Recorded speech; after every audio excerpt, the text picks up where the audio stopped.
Hello everyone. Today we have with us Anurag Chopra, rank 210 और CSE 2023. आपका स्वागत है कलाम अकेडमी के अंदर। Thank you sir. तो काफ़ी इंटरेस्टिंग जर्नी रही है सर की। 6th अटेम्प्ट के अंदर आपका फाइनली सिलेक्शन हुआ। Yes sir. और इससे पहले भी गवर्नमेंट सर्विस के अंदर थे आप, और वहाँ से रिज़ाइन करके और फिर आपने यूपीएससी क्रैक किया। तो काफ़ी इंस्पायरिंग जर्नी है। First we will like to hear from you, like how are you feeling? Result के जस्ट बाद में आपका क्या एक्सप्रेशन था? सर ये था सेंस ऑफ रिलीफ कि फाइनली हो गया, मतलब यही था मन में फीलिंग। और बहुत ज़्यादा एक्साइटेड भी नहीं था और बहुत ज़्यादा वैसा भी नहीं था कि थोड़ा इमोशंस कंट्रोल करना था। But parents were really happy and my family was really happy. And जो सब रिलेटिव्स और फ्रेंड्स जिनको आप इतने टाइम इग्नोर कर देते हैं या सबको पता होता है कि बच्चा मेहनत कर रहा है, तो they were also really happy sir. तो आपकी सक्सेस का आप क्रेडिट किसको देना चाहेंगे थ्रू आउट जर्नी इसका finally? Sir I think parents और मेरे फ्रेंड्स जो बहुत क्लोज फ्रेंड्स हैं उनको मैं देना चाहूँगा, क्योंकि उनका हमेशा साथ रहा मेरा। जब मैं रिज़ाइन कर रहा था तब भी उन्होंने पूरा सपोर्ट करना का डिसाइड करा। और हर डिसीजन में मैंने कुछ भी, जब मेरे शुरू में भी क्लियर नहीं हो रहे थे तब भी they used to boost my confidence कि कोई बात नहीं, आप लगे रहो, आप मेहनत तो कर ही रहे हो, ठीक है। So they always used to encourage me by saying कि आपके हाथ में सिर्फ मेहनत करना है, बाकी रिजल्ट आएगा नहीं आएगा वो कुछ ऊपर वाले के हाथ में भी होता है। तो इसीलिए सर दूसरा मैं भगवान को भी हमेशा मानता हूँ, तो उनका भी श्रेय रहेगा इसमें। जी बिल्कुल सही जी बात सर। है। तो आपकी जर्नी के थ्रू हम जानना चाहेंगे पहले कि कितने अटेम्प्ट आपने दिए हैं जी सर। और आपका क्या रिजल्ट रहा, और उन सब की जस्ट ब्रीफ में क्या लर्निंग आपकी उनसे रही है? ठीक है। सर मेरे टोटल 6 अटेम्प्ट्स थे। सो शुरू के 2 अटेम्प्ट्स में तो सर मुझे यही फिगर आउट करने में समझ नहीं आया कि क्या स्ट्रैटेजी रहनी चाहिए आपकी आइडियली। कि मेरे को लगता था कि हमें सेग्रीगेट करके प्रिपेयर करना है। एक बार मैंने प्रीलिम्स क्लियर कर लिया तो मैं उसके बाद 3 महीने तो हैं ही, क्योंकि हमें लगता था इंजीनियरिंग बैकग्राउंड से हैं, जैसे इंजीनियरिंग के टाइम पे पढ़ते थे, थोड़ा बहुत पेपर से पहले पढ़ लिया तो मेंस में भी ऐसे पढ़ के हो जाएगा। बट सर यहाँ ऐसे नहीं होता, यहाँ पे आपको पूरी एक इंटीग्रेटेड प्रिपरेशन करनी होती है। और ये स्ट्रैटेजी जब मेरे को थर्ड अटेम्प्ट में थोड़ा रियलाइज़ हुआ, तो प्रीलिम्स में आई वाज वेरी क्लोज, मतलब कट ऑफ से मेरा थोड़े से ही नंबर से मैं रहा था। बट आई रियलाइज्ड कि आपको मेंस का जब आप पढ़ते हैं तो कहीं ना कहीं मेंस की तैयारी आपको हेल्प करता है प्रीलिम्स में। कुछ ना कुछ क्वेश्चन, जैसे चाहे एनवायरनमेंट के हो, जैसे बायोराफ्ट का वो पूछा था कुछ क्वेश्चन, या इकोनॉमी का भी अगर आपने इंटेंसिव मेंस में अपने पॉजिटिव प्रोज एंड कॉन्स अगर कंसिडर करे हुए हैं, तो सर वो कहीं ना कहीं आपको डेफिनेटली हेल्प करता है सर प्रीलिम्स में। तो this was my strategy that I did an integrated preparation, दोनों का साथ में प्रिपेयर करा। और सर इसने मुझे प्रीलिम्स क्लियर करने में हेल्प करा ओवरऑल। तो जैसा कि आपने बताया फर्स्ट सेकंड और थर्ड अटेम्प्ट में आपका प्रीलिम्स हुआ नहीं था जी सर। शुरू में, तो क्योंकि आप कह रहे थे कि बहुत ज़्यादा सीरियस आप नहीं थे, बट थर्ड अटेम्प्ट में आप सीरियस भी थे, यस बट सर। कुछ नंबर से आपका रह गया था। सो एक तो आपने इंटीग्रेटेड प्रिपरेशन की, but is there anything else like कि आपने कमियां ढूंढी अपनी की प्रीलिम्स के अंदर कहाँ कमियां रही है और उनको आपने कैसे ओवरकम किया फिर? Yes sir. इसके लिए भी मैंने क्या किया कि जो मेरे कुछ प्रीवियस ईयर क्वेश्चन थे जिसमें मेरे फेल्ड अटेम्प्ट थे, सो उनको मैंने प्रॉपर्ली एनालाइज करने का कोशिश किया। मैंने देखा कि एक मैंने चार्ट बनाया जिसके अंदर सब्जेक्ट्स लिखे कि कौन से पे ज़्यादा फोकस रहता है। उनका मैंने प्रॉपर्ली एनालाइज करा कि इसमें से कितने नंबर ऑफ क्वेश्चन आ रहे हैं किसी एक सब्जेक्ट पे, यूपीएससी का क्या फोकस है। एंड देन उसमें मेरे को क्लियर नॉलेज किस में थी, ऐसे मैंने कॉलम वाइज अपना एक टेबल बना लिया था जिसमें मैंने लिखा number of questions from one particular subject. उसमें मुझे कितने क्लियरली आते थे, कितनों में मैंने तुक्का मारा, कितने में मैं 2 एलिमिनेट कर पाया, कितने में सिली मिस्टेक करी। तो जब मैंने टेबल बना के एनालाइज करा ना, तब मुझे थोड़ा समझ आया। ये तो आपने क्वांटिटेटिव करा कि मतलब आपने नंबर लिख लिए, लेकिन इसके साथ साथ सर मैंने साइड में ना एक कॉलम बनाया था जिसमें मैं एक क्वालिटेटिव भी लिख रहा था कि किस पे यूपीएससी का फोकस ज़्यादा रहता है और मुझे किस पे ज़्यादा फोकस करना, but I have to do. तो एक तरह से ना सर ये आपका स्वॉट एनालिसिस, जैसे स्ट्रेंथ, वीकनेस, अपॉर्चुनिटी, थ्रेट, आप ये करके चल रहे हैं वहाँ पे। इससे मतलब मैंने वही देखा कि यूपीएससी का कुछ फोकस जैसे एनवायरनमेंट पे ज़्यादा रहता है सेक्शन पे। एनवायरनमेंट में भी नेशनल पार्क या सेंचुरीज या कुछ स्टेट, कुछ स्पेसिफिक मतलब वो पूछते हैं, जैसे एनिमल्स भी एंडेंजर्ड स्पीशीज। इससे अगर आप एनालाइज खुद से भी करेंगे ना प्रीवियस ईयर क्वेश्चंस को, तो sir this exercise help me there. So आपने बेसिकली डिटेल में एनालिसिस यस किया सर। कि प्रीलिम्स का आपका पहला अटेम्प्ट कैसा रहा है, हम्म। यूपीएससी कैसे क्वेश्चन पूछ रहा है। सो कलाम आईएएस के अंदर भी हम विश्वास करते हैं कि सेल्फ एनालिसिस बहुत इंपॉर्टेंट पार्ट है एग्जैक्टली सर। यूपीएससी जर्नी का। तो सेल्फ असेसमेंट रिपोर्ट हम जनरेट करवाते हैं स्टूडेंट से ही कि आप खुद से भरिए इंटरव्यू में। प्रीलिम्स के अंदर आपने जो भी मिस्टेक्स की है तो आप देखिए कि कहाँ कहाँ मिस्टेक हुई है और उसके अकॉर्डिंग आप इम्प्रूव किए, जो कि आपने भी यस किया सर, है अपनी यस जर्नी सर। के अंदर। हाँ, सो सर मेरा भी कलाम आईएएस के साथ इंटरव्यू के टाइम काफ़ी ज़्यादा इंटीग्रेटेड इंटरेक्शन रहा है। उपमा मैम का I am really grateful and Rajinder sir जो आईआरएस हैं, and upma ma'am is forest in forest service. So sir मतलब वहाँ पे ही मैंने ये चीज़ सीखा कि यूजुअली क्या होता है, जैसे दिल्ली में आप देखेंगे कि जितने मॉक इंस्टीट्यूट्स लेते हैं वो सिर्फ आपको बहुत एक फीडबैक देते हैं जो एक ऊपर ऊपर सतह पे होता है कि आप अपना डिक्शन पे काम कीजिए, आप करंट अफेयर्स पे काम कीजिए, लेकिन so that is not detail. But यहाँ पे जो कलाम आई इसमें मैंने एक ये डिफरेंस देखा कि यहाँ पे ये बताते हैं आपको इम्प्रूव कौन से एरिया पे करना है, आप कहाँ पे लैग कर रहे हैं। कुछ उन्होंने पैरामीटर डिसाइड करे हुए हैं, कुछ जैसे आपके इंटरव्यू में भी कुछ पैरामीटर है जिनके बेसिस पे ऑब्वियसली वो आपको जज करेंगे, जैसे आप एटिकेट्स प्रॉपर फॉलो कर रहे हैं या बोल रहे हैं। तो आई थिंक ये स्ट्रैटेजी मुझे लगता है वो मेंस में भी मेरी जितनी इंटरेक्शन हुई है उसमें भी फॉलो करते हैं कि कहाँ पे इम्प्रूव करना है, एंड सिमिलरली प्रीलिम्स में भी। और सर ये मैंने खुद से करा था प्रीलिम्स में, अगर कोई गाइड कर दे तो कोई उससे बढ़िया कोई चीज़ ही नहीं है जैसे कलाम आईएएस करते हैं। सही बात है। सो इंटरव्यू के अंदर, क्योंकि अब इंटरव्यू की बात चल गई है तो हम पहले इंटरव्यू की बात जी कर सर। लेते हैं। इंटरव्यू आपने 2 बार इंटरव्यू दिया हाँ है। जी सर। एक बार आपके 135 मार्क्स थे and next year you scored 198। Yes sir. So, what changes you made in your interview so that you could increase your score by such huge margin? Yes, sir. There were a few changes that I decided to make in my strategy. Sir, my strategy was divided on 4 pillars. First was that DAF.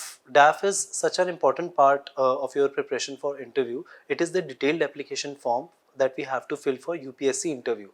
So there are some keywords that are present in it. For example, your schooling. For example, my school was Dayanand Anglo-Vedic. So I prepared around 10 to 20 questions that are very much expected based on previous year transcripts as well as the questions they were asking this year from various candidates. So ये exercise sir मैंने हर keyword के लिए करी, चाहे मेरा जो मेरा work experience था उसके लिए भी करी, मेरे कॉलेज से रिलेटेड करी। तो एक मेरा एक 2 रजिस्टर कुछ प्रिपेयर हो गए थे जिसमें मैंने अपना डैफ का इस तरह से एनालिसिस कर लिया था। 20-20 क्वेश्चन मैंने कुछ प्रिपेयर करे थे, और इसी को ही प्रिपेयर करने में सर इस बार मैंने आर्टिफिशियल इंटेलिजेंस का भी यूज़ करा है। सो कुछ प्लेटफॉर्म्स होते हैं जैसे कोपायलट हो गया या चैट जीपीटी, वो थोड़ा सा रिलायबल नहीं लगता मुझे, एक परप्लेक्सिटी भी है। सो इन दोनों को मैं क्या करता था, इससे आपका टाइम सेव हो जाता है, rather than you doing the research and opening 4-5 tabs and then searching for the information. They cumulate the information from various sources. और सर वो काफ़ी मेरे को वहाँ से भी मैंने हेल्प ली।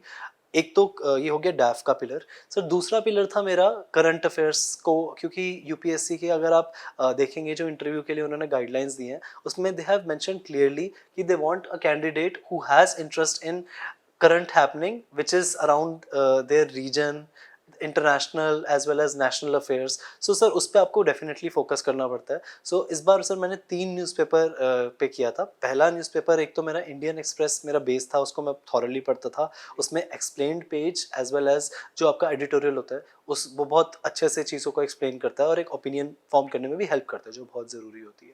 सर इसी के अलावा सेकंड मैंने एक इकोनॉमी के लिए भी प्रिपेयर करा था, जो मैं मिंट फॉलो करता था, कई लोग इकोनॉमिक टाइम्स भी कर सकते हैं। उसमें सर सब कुछ नहीं पढ़ना होता है, एक फर्स्ट पेज होता है, एक उनका लीफलेट होता है एंड एडिटोरियल कि इकोनॉमी पॉलिसी चल क्या रही है। तो मैंने I learned it hard way कि पूरा पहले मैं पूरा पूरा पढ़ता था, बट पूरा पूरा पढ़ने का फ़ायदा नहीं है। देन सर थर्ड जो न्यूज़पेपर था टाइम्स ऑफ इंडिया, वो मैं स्टेट स्पेसिफिक न्यूज़ के लिए पढ़ता था क्योंकि उसके अंदर बहुत एक्सटेंसिव कवरेज होती है। मेरा जैसे दिल्ली था यूनियन टेरिटरी, तो मैं उसके अंदर वो हर चीज़ कवर करते हैं कि आपका कौन सा स्कैम चल रहा है या कौन अरेस्ट हो रहा है, क्यों हो रहा है, और सर मतलब प्रॉपर पूरा डिटेल चाहे वो पॉलिटिकल हो या सोशल हो। सो वहाँ से भी मैं प्रिपेयर करके नोट्स बनाता था। ये मेरा करंट का हो गया।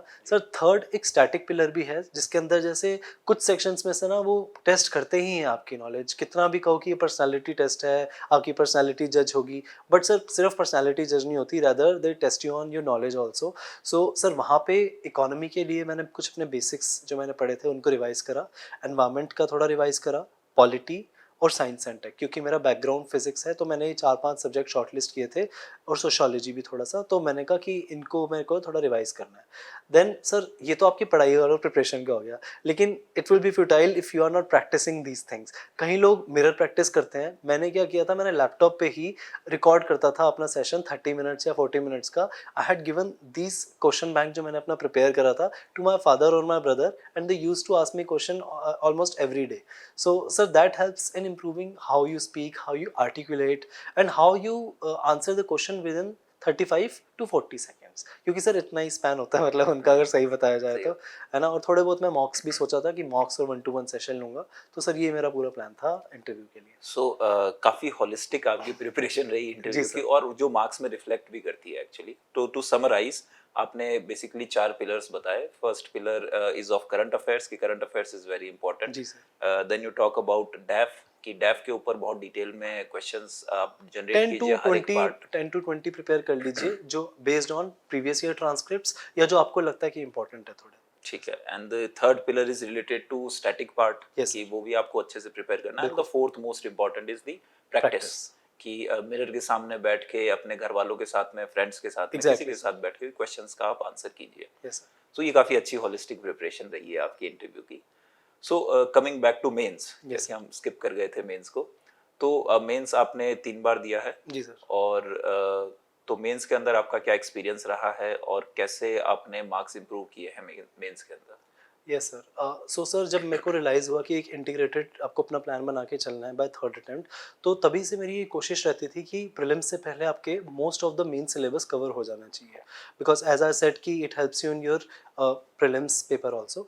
तो सर मेरा ये प्लान था कि मेरे पास हर जो मेंस में कीवर्ड लिस्टेड है वहाँ पे या सिलेबस, ये बहुत अच्छी क्वालिटी है मेंस की कि वहाँ पे उन्होंने क्लियरली हर चीज़ जॉट डाउन करके दे रखी है आपको, चाहे वो पॉलिटी की हो या आपका एनवायरनमेंट या हर सब्जेक्ट का। तो सर मेरा कोशिश था कि एटलीस्ट मेरे पास अपने नोट्स हों, अगर अपने नोट्स नहीं हो तो मुझे पता होना चाहिए कि मैं कहाँ से कोई चीज़ पढ़ूंगा, क्योंकि सर प्रीलिम्स अगर क्लियर हो गया तो अब बैठोगे तो नहीं, आप उस टाइम अपने सोर्सेज उस टाइम तो नहीं ढूंढोगे ना, उस टाइम नोट्स तो नहीं ढूंढोगे, उस टाइम आपको सिर्फ रिवाइज करने का है। 2.5 to 3 मंथ्स में you only have time to revise these things. तो इसीलिए सर मेरा कोशिश था कि मैं अपना ऑप्शनल और नोट्स जितने जो इंपॉर्टेंट सब्जेक्ट हैं एटलीस्ट उनके प्रिपेयर करके चलूँ, जैसे एथिक्स हो गया क्योंकि वो 250 नंबर का है, एंड पॉलिटी हो गया जो ज़्यादा नंबर के थे। मेरा फर्स्ट अटेम्प्ट में, मतलब जब मैंने 21 में मेंस लिखा था तब तो मेरा यही था कि एटलीस्ट मैं उनको कवर करके चलूँ। और जब मेरा प्रीलिम्स क्लियर हुआ तब मैंने 10 to 15 डेज डेडिकेट किए कि मैं अपने नोट्स जो हैं उनको पूरा प्रॉपर्ली अरेंज करूँ।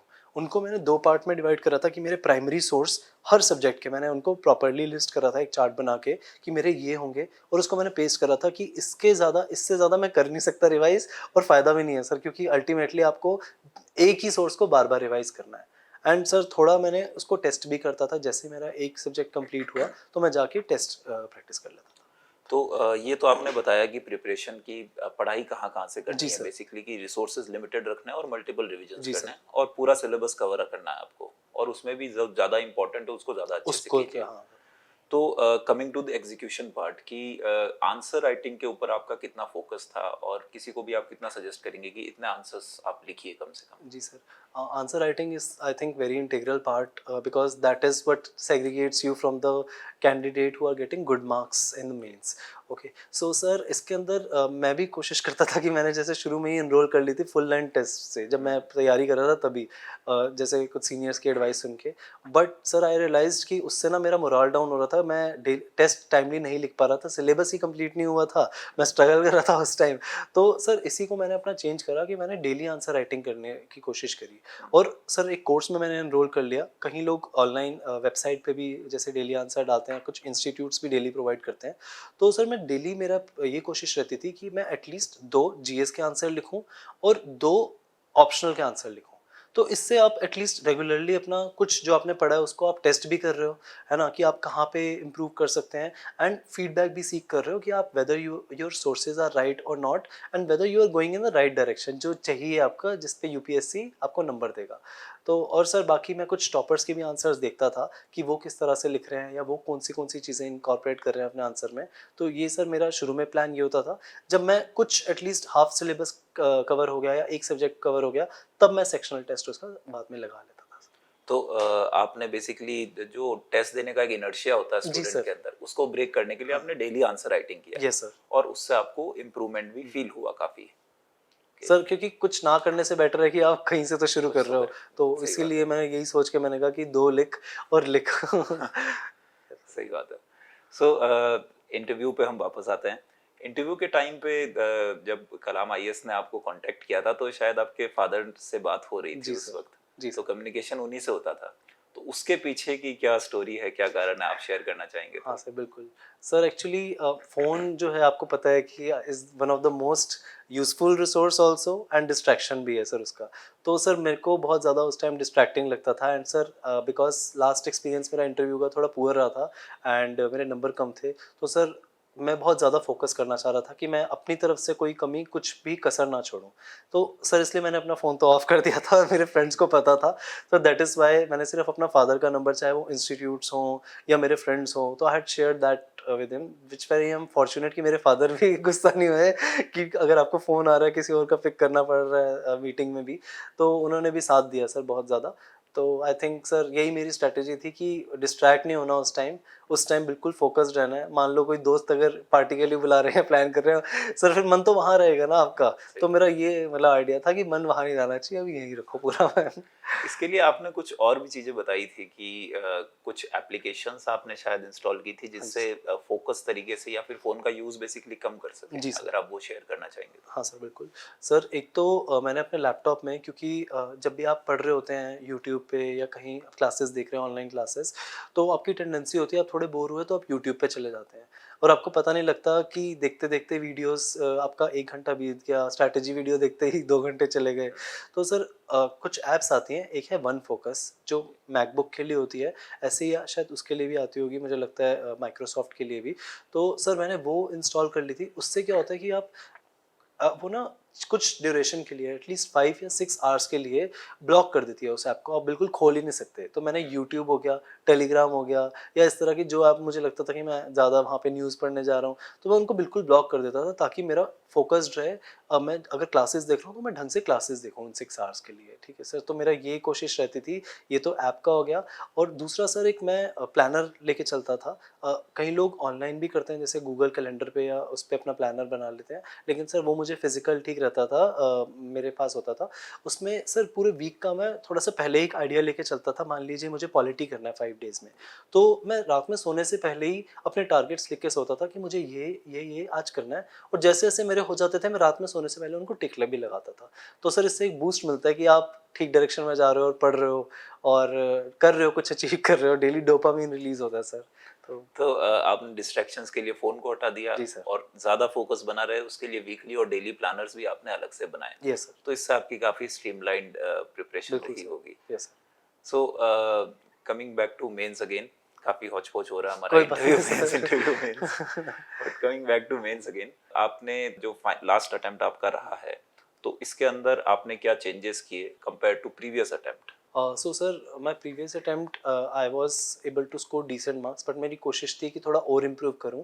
जो मैंने टॉपर्स के आंसर देखे थे उसमें उन्होंने सर हर चीज़ के लिए ना कुछ एक वैल्यू एडिशन की होती है। मतलब अगर आप कुछ कोई इन्फॉर्मेशन दे रहे हैं, तो सिर्फ आप बता देंगे तो उससे फ़ायदा नहीं है, उसको दे substantiate it with some hardcore research, या कोई रिपोर्ट है उससे, या कोई फैक्ट है उससे। तो सर मेरी कोशिश थी कि मैं हर सब्जेक्ट वाइज मैंने अपने वैल्यू एडिशन के सोर्सेज डिसाइड किए थे। फॉर एग्जांपल अगर पॉलिटी ले लीजिए, तो वहाँ पे मुझे पता था कि केस लॉज आंसर में मेंशन करने ही करने पड़ते हैं, और अब यूपीएससी भी स्पेसिफिकली पूछ रहा है क्वेश्चंस में, है ना? सो सर वो मैंने कोशिश करा था कि मैं हर टॉपिक से रिलेटेड, चाहे वो जुडिशरी में आपका जुडिशियल रिव्यू हो या जुडिशियल एक्टिविज्म, तो मैंने कुछ केस अपने 2-3 मेरे पास केसेस थे और उसके 1-2 लाइनों में मेरे को पता था कि इसमें ये बोला है। एक तो मैंने ये करा। दूसरा सर कमिटी की रिपोर्ट्स भी होती हैं, सिर्फ एआरसी नहीं, रेदर और भी कुछ कमिटीज़, पंछी कमीशन हो गया या इस तरह से कुछ वो है, तो उनके भी मैंने मेंशन कर लिए थे हर टॉपिक वाइज, कि जैसे जुडिशरी से रिलेटेड इनके क्या सजेशन है, एग्जीक्यूटिव से रिलेटेड क्या सजेशन है, सिविल सर्विस रिफॉर्म। तो वो भी, ताकि कंक्लूजन में मैं सिर्फ ऐसे ब्लैंड बातें ना करूं, कुछ सब्सटेंशियल बता सकूं। तो एक तो ये हो गया। एंड सर कुछ केस स्टडीज़ होती हैं, बेस्ट प्रैक्टिसेस होती हैं, चाहे वो जैसे सेल्फ हेल्प ग्रुप हो गया या फिर इसी तरह से अगर आप पॉवर्टी को कहीं देशों में हटाया या हंगर को रिमूव करा है, सो उनकी मैं बेस्ट प्रैक्टिसेस को भी एक ब्लॉक में बना के मैंने कोशिश करी थी कि करूँ। एंड सर एक चौथी चीज़, मैंने कुछ डायग्राम्स भी इनकॉर्पोरेट करे थे अपने, या ग्राफ, जैसे फॉर एग्जांपल कि एक ये क्वेश्चन था कि नंबर ऑफ जो आपके बिल्स हैं जो कमेटी को रेफर करिए जा रहे हैं, सो सर उसको आप ग्राफिकली अगर दिखाएंगे कि पहले 13th लोकसभा में क्या था, 14th में क्या था परसेंटेज, तो वो ज़्यादा एक इम्पैक्टफुल लगता है। तो ये भी सर मैंने वो ग्राफ के अंदर एक क्लियर पैटर्न दिख बिल्कुल जाता है सर। उसके अंदर। एक सर ये तो मेरा हो गया कि वैल्यू एडिशन। सर दूसरा मैंने ये करा था कि जैसे अगर मैं टाइमली अपना कुछ मैंने अपना पढ़ाई करा, तो उसको मैं टेस्ट भी कर रहा था सर, मतलब अपना जाके मैं sectional test and full length test भी दे रहा था, और फीडबैक जो मेरे को मिल रहा था I was incorporating in my next test, थोड़ा सा with a pinch of salt, की कभी कभी थोड़ा हार्श भी हो जाता है फीडबैक, आई थिंक, तो वो आपको थोड़ा सा रैशनल खुद सोच के चलना है कि आप ठीक डायरेक्शन में जा रहे हैं नहीं जा रहे हैं, आपका प्रोसेस ठीक है। तो सर वहाँ पे क्योंकि ताकि रेगुलरिटी बनी रहे, देयरफॉर मैं टेस्ट एक रेगुलर तरीके से लिख रहा था। और सर तीसरी चीज़ और मैंने करी थी, क्योंकि यूपीएससी में ना क्वेश्चंस में डायरेक्टिव्स होते हैं, जैसे असेस में आपको डेटा देना ही पड़ेगा ऑब्वियसली, क्योंकि आप असेस कर रहे हैं किसी चीज़ को या इवैल्यूएट कर रहे हैं, तो भी आपको डेटा देना पड़ेगा। तो मैंने अपना एक टेबल बनाया था अपने स्टडी टेबल के आगे ही मैंने लिख लिया था, पूरा भर गया था मेरा स्टडी टेबल। सो उसमें असेस में मैं क्या क्या चीज़ें लिखूंगा, क्रिटिकली एनालाइज में मैं पॉजिटिव, नेगेटिव और वे फॉरवर्ड भी बताऊंगा, ठीक है, क्योंकि आप सिर्फ किसी चीज़ का नेगेटिव बताने से काम नहीं चलेगा, आप उसको उसमें सजेशन देना है कि how to improve that. And conclusion sir ऐसे ही मैंने लिख लिया था, उसको सिंप्लीफाई कर दिया था कि अगर ये कीवर्ड आएगा, डायरेक्टिव आएगा, तो मुझे उसको कैसे आंसर करना है। सो आपने कीवर्ड के हिसाब से पहले से स्ट्रक्चर बना के रखा था कि Yes, sir. कीवर्ड्स के हिसाब से स्ट्रक्चर बनाना है, फिर हर एक स्ट्रक्चर में वैल्यू एडिशन कैसे करना है वो भी एक बार आपने जब कर मेरे रखा था नोट्स, बेसिक नोट्स हो गए थे, उसके उसके बाद सर बाद में। Value addition. और फिर फाइनली आप टेस्ट देके ये चेक करते थे कि are you doing these things in the yes exam और सर, नॉट। यस सो ये भी एक होलिस्टिक प्रिपरेशन हो गई आपकी सर। काफी। सो इसके अंदर आपने बात की कि केस स्टडीज आप बॉक्स के अंदर डाल देते थे, तो काफी सारे एस्पिरेंट्स को कंफ्यूजन रहता है कि उन केस स्टडीज को यूज करना कैसे है, इंट्रोडक्शन के बाद में करना है, कंक्लूजन के पहले करना है, मतलब कहाँ करना है, कैसे करना है, वो काफी एक कंफ्यूजन है yes aspirants. Sir, yes sir, ये सर मेरे को भी कन्फ्यूजन रहता था, लेकिन सर ये डिपेंड करता है, आप मिक्स एंड मैच कीजिए, आप ना ज़रूरी नहीं है कि एक फॉर्मूला के वे में चलिए। फॉर एग्जांपल अगर आपके पास करंट का एग्जांपल है और कुछ इस तरह का जुडिशरी का, जैसे अगर पेंडेंसी का हुआ है, तो ऑब्वियसली आप अगर कोई न्यूज़ चल रही है जुडिशरी की, या फिर अगर सेपरेशन ऑफ पावर ब्रेक हो रहा है, कुछ ऐसा केस हुआ है अगर रिसेंटली, तो आप उसको ऊपर भी मेंशन, इंट्रोडक्शन में सीधा, rather than writing separation of power की definition, you can mention that example, उससे एकदम से इम्पैक्ट पड़ेगा। एंड आपको समझ आए, एग्जामिनर को भी, जो चेकर है उसको भी मजा आएगा कि इसको पता है, ही और she is able to relate it to current also, मतलब जो कंसेप्ट एक स्टैटिक है उसको रिलेट कर पा रहा है। तो सर वो आपके ऊपर है, मतलब वो एक तरह से खुला मैदान है, आप जिस तरह से उसको करना चाहें।